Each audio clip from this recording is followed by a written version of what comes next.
মোবাইলে অ্যান্ড্রয়েড অথবা button phone রাখিয়া নামাজ পড়া হারাম।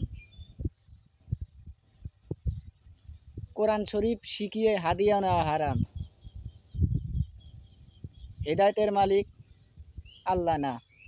যদি হেদায়েতের মালিক আল্লাহ হতো তাহলে নবী ও রাসূল দুনিয়াতে পাঠাইতেন না। এমনই কিছু বিভ্রান্তকর বক্তব্য দিয়ে আমাদের বাংলাদেশের মুসলমানদের ভিতর দুভাগে বিভক্ত হয়ে গেছে। একটি হয়ে গেছে জুবাইরপন্থী আর একটি হয়ে গেছে সাদপন্থী।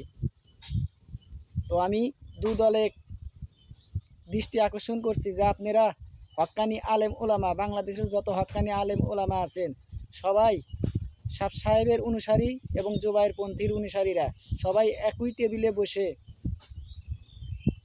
আপনারা এই তাবলিগ জামাতকে একত্রিত করে আগের মতো পুরনো দিনের মতো আপনারা পরিচালনা করবেন।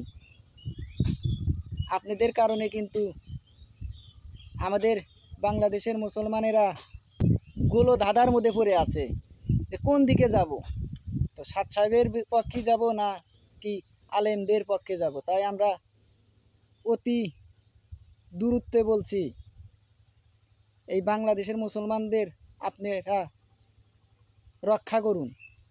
না হলে একদিকে বিশ্ব মুসলমানরা দেশে দেশে নির্যাতিত এবং নিপীড়িত হচ্ছে, আর এখন দেখছি আমাদের মুসলমানদের ভিতরই একটা গোলমাল শুরু হয়ে গেছে। তো এইসব গোলমাল বাদ দিয়ে আপনারা সবাই এক জায়গায় হয়ে আগের মতো হয়ে এই বিশ্ব তাবলিগ জামাত আপনারা পরিচালনা করবেন ইনশাল্লাহ।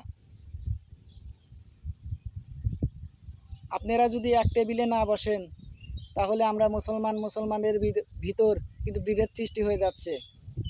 এই বিভেদ যাওয়ার কারণে কিন্তু আমরা মুসলমান ধ্বংসের দিকে যাব, আমরা পথভ্রষ্ট হয়ে যাব। তাই অতি দূরত্ব আপনারা এটির সমাধান করবেন। কাকরাইল মসজিদে সাদপন্থীদের নিষিদ্ধ করা হয়েছে। কেন নিষিদ্ধ করলো?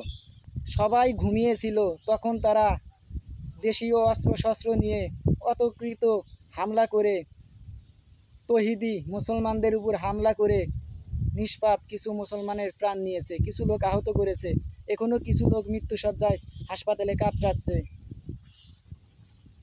তাই আমি দৃষ্টি আকর্ষণ করছি বাংলাদেশের মানুষকে আপনারা